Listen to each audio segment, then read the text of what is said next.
Good morning. The first item of business today is general questions. Question number 1, Aileen MacLeod. Thank you, Presiding Officer. To ask the Scottish Government what consideration it is giving to the public health implications of the recently published Energy Action Scotland discussion paper, the relationship between fuel poverty and health. Alec Neil. The Scottish Government recognises the determinants of health include more than access to health services.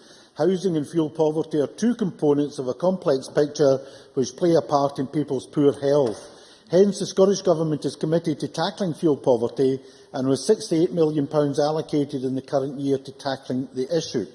Part of around £250 million we are spending on fuel poverty and energy efficiency over the spending review period.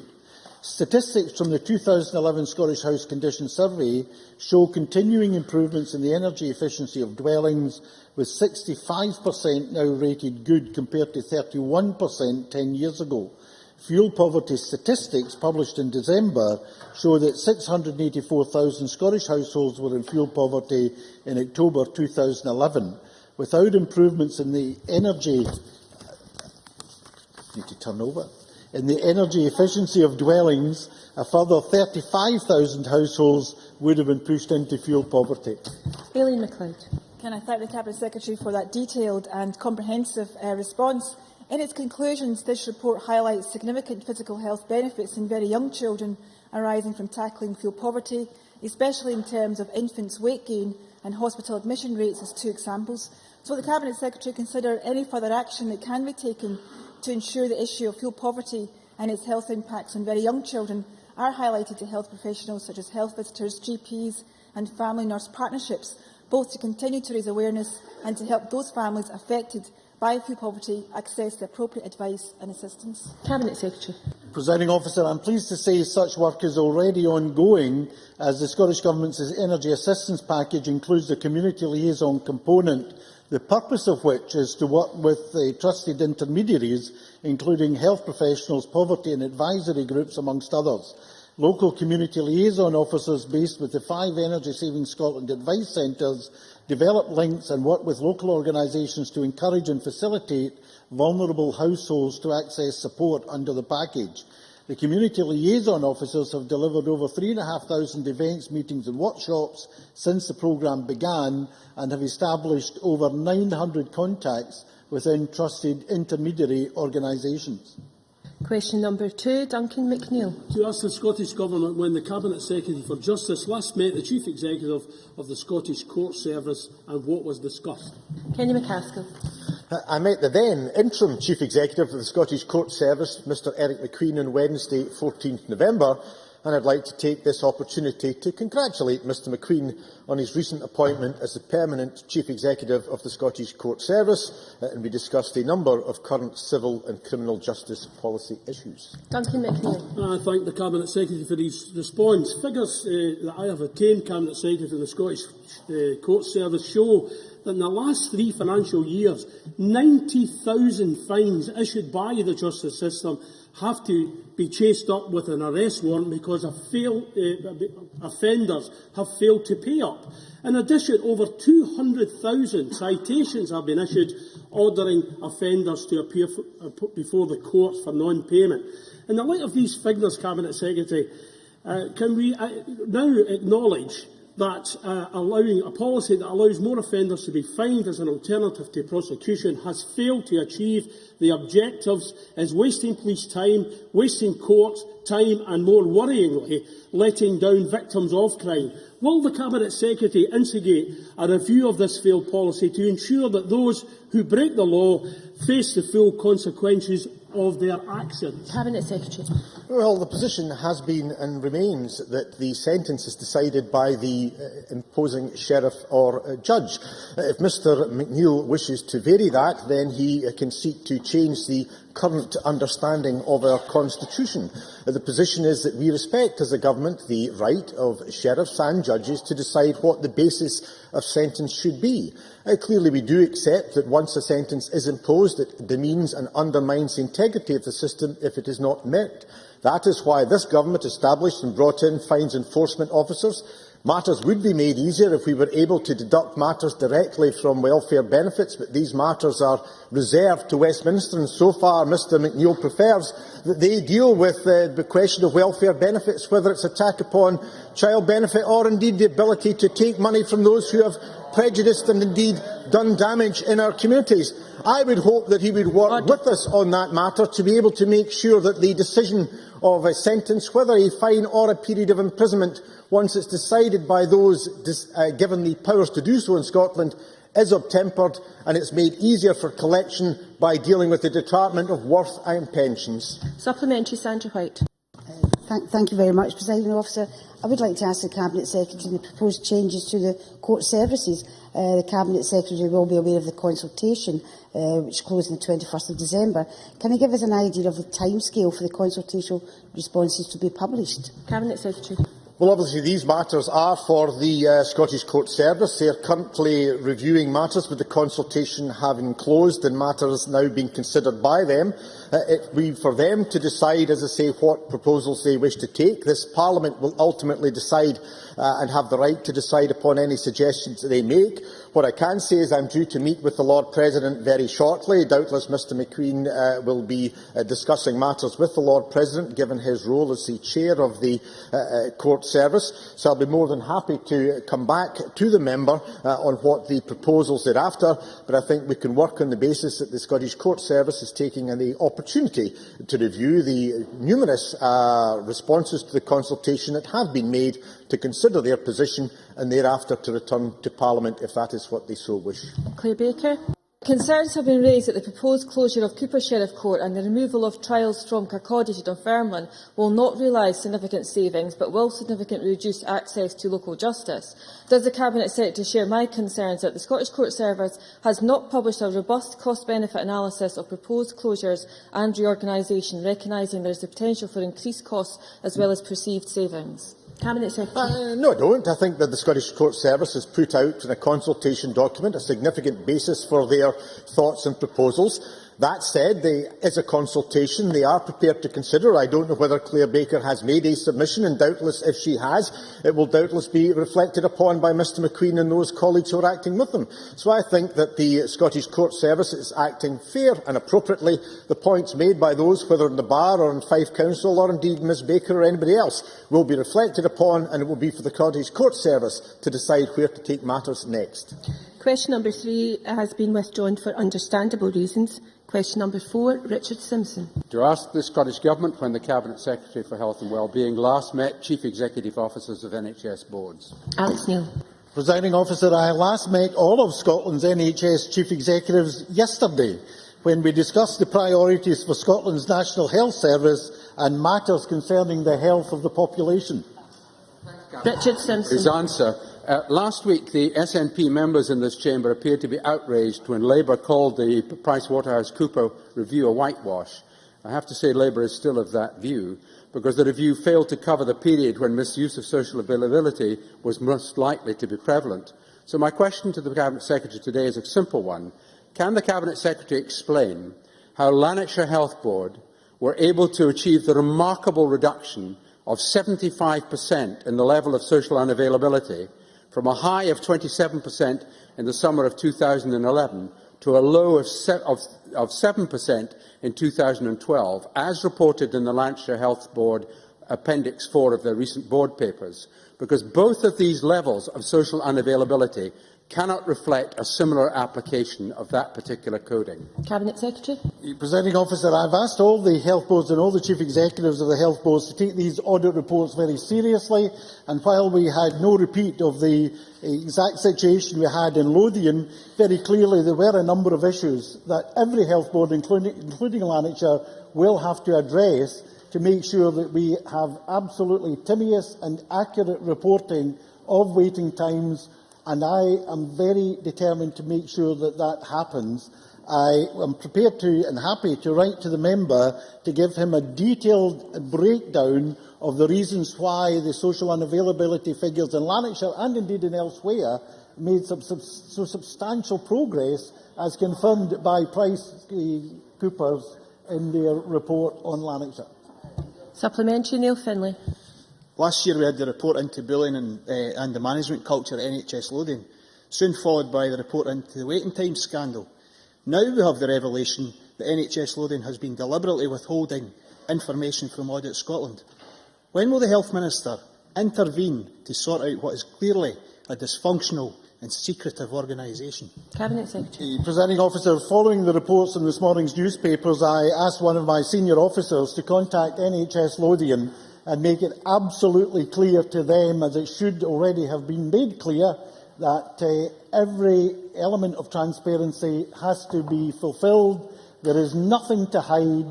It is very important that every health board is open, transparent and totally accountable both to this Parliament as well as to the local populations. And my view very strongly is that, obviously taking into account any commercial confidentiality or patient confidentiality, out with those restrictions, every health board should be totally transparent in all its activities. Question number 5, Mary Fee. To ask the Scottish Government how it plans to make prison visiting times child-friendly. Cabinet Secretary Kenny MacAskill. As with all questions regarding the operation of the Scottish Prison Service, I have asked Colin McConnell, the Chief Executive, to consider this question, and he has advised the following. The Scottish Prison Service recognises the need for contact to be maintained between children and their carers or parents who serve custodial sentences. SPS already makes substantial provision for prison visits in general and is currently developing its approach to improving contact with the children of those in custody. The Chief Executive recently directed prison governors not to utilise children's visits as an earned privilege for good behaviour in prisons, but rather to maximise the opportunities to encourage and facilitate contact whenever possible, but of course within the constraints of sensible prison operations. Mary Fee. I thank the Cabinet Secretary for that answer. As the Cabinet Secretary is well aware, father and child visit contracts are being used at Shotts Prison. And looking at the detail of those contracts, visit times are 9:30 a.m. and 1:15 on Thursdays and Fridays. Would the Cabinet Secretary agree with me that times like this further disadvantage already vulnerable children, particularly when they should be in school or nursery, and also disadvantage the parent on the outside who may have to take extra time off work? Cabinet Secretary. Well, I think these things are very difficult for the Scottish Prison Service. They do what they can in difficult circumstances. HMP Cornton Vale operates mother and child bonding visits 7 days a week, morning and evening. HM Peterhead has late-night visiting and will soon introduce a new extended family and child bonding visit session on a Saturday morning. Clearly, each individual prison has difficult matters and difficult criteria given the nature of the prison estate, those who are prisoners within them, and indeed the nature of the facilities. In these circumstances, all I can do is remind Mary Fee that the Chief Executive is committed to doing the maximum, that he has made it clear to governors that the contact visits should not be used in any way to try and deal with the individual prisoner, but viewed from a child perspective. And I would ask Ms Fee to recognise the progress that has been made by the Chief Executive, the difficulties under which the Scottish Prison Service operate, that I can say would only be made much worse were the policy of Mr McNeill, who asked the question earlier, were ever to be implemented, and maybe Labour should get on script on prison matters. Brief supplementary from Alison McInnes. Thank you very much, Deputy Presiding Officer. Visiting national Can we prisons... hear the question, please? Visiting national prisons is a particular challenge for family members given the travel involved, and I support HM Inspector of Prisons' view that the provision of visitor centres would make a significant difference. Is the Cabinet Secretary able to advise what progress is being made towards such provision at Polmont, Glenocho, Cornton Vale and Shotts? Cabinet Secretary. Well, yes, I do agree that these visiting centres are very important. We do already have them at Edinburgh and Perth. Dedicated visit centres are also, facilities are also available at Barlinnie, Kilmarnock and Addywell, and indeed, obviously, as we build new prisons, HM Prison Grampian and Inverclyde will have those matters dealt with as part of the new builds. Some of the difficulties here are in the nature of the estate that is inherited. As Alison McInnes will know, because I know she's visited prisons, the facility provided at Barlinnie cannot be dealt with within the particular confines of the estate and is having to be dealt with in a church hall as proximate as can be. So I think we should welcome the progress made by the Scottish Prison prison service. The Edinburgh and Perth outlets are indeed the template that we would seek to follow. They will be dealt with in new builds, which is why Grampian and Inverclyde will have them built in. And equally, we are seeking to do what we can to ensure that in facilities such as Barlinnie, where they have not been specifically built in, steps are taken. Question number 6, Kenneth Gibson. To ask the Scottish Government what progress is being made on developing grassroots football. Michael Matheson. We are investing record levels of investment into football, with almost £8.5 million in 2011-12, which has supported the development of youth and grassroots football in Scotland. Our investment has seen an increase of some 14% more players within SFA-accredited community clubs, 10,000 more registered players, including 1,500 registered female players, 2,000 more registered volunteers and coaches, and through Cashback for Communities programmes, we've invested some £8 million for Scottish football up to 2014, which is delivering provision of free football activities and a network of 6 female development officers, 22 quality new 3G football facilities in communities across Scotland, allowing people to access excellent quality facilities all year round. Kenneth Gibson. I thank the Minister for that comprehensive reply. Uruguay, a nation of 3.3 million people, has won 2 World Cups, 2 Olympic gold medals for football, and the South American Championship a record 15 times, which is 7 times more than Brazil. Indeed, Uruguay is the current holder. What can Scotland learn from grassroots football and successful small footballing nations like Uruguay to raise the standard of our national game and ensure we too can compete at the highest international levels? Minister. Well, Presiding Officer, I can't profess to be an expert on football in Uruguay, although I do recall the last time Scotland played Uruguay was at the Mexico World Cup in 1986, which was a nothing each draw, and it was a rather ill-tempered game, if I remember, particularly for Gordon Strachan. But as a government, we have set aside some £25 million to help support a new National Performance Centre for Sport, which will be completed by 2016. This will provide world-class facilities for high-performance sports, including football, and offer elite performers outstanding facilities and specialist support services in a single place, where athletes and their coaches can come together and train and develop and go on to do the best possible on the international stage. Question number 7, Helen Eadie. Thank you, Presiding Officer. To ask the Scottish Government when it last met representatives of NHS 5. Alex Neil. Officer, the Scottish Government meets regularly with representatives of NHS 5 to discuss issues of importance to the people of Fife. Helen Eadie. Thank you, Cabinet Secretary. Can the Cabinet Secretary explain why it is that the shortage of nursing across 5 hospitals had a direct consequence on the death of one of my constituents who fell from an open window, and what is he doing to address that situation?